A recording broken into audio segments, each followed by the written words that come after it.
Párizsban járt az ősz.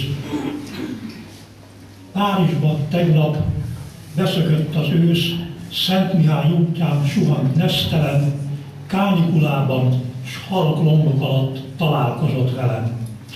Ballagtam éppen a Szajna felé, s égtek lelkemben kis rőzsedalok, füstösek, furcsák, búsak, bíborak, arról, hogy meghalok. Elért az ősz, súgott valamit, Szent Mihály útja beleremegett, züm-züm röpködtek az úton tréfás falevelek. Egy perc a nyár meg sem hőkölt belé, s Párizsból az ősz kacagva szaladt. Itt járt, s hogy itt járt, én tudom csupán, nyögő lombok alatt.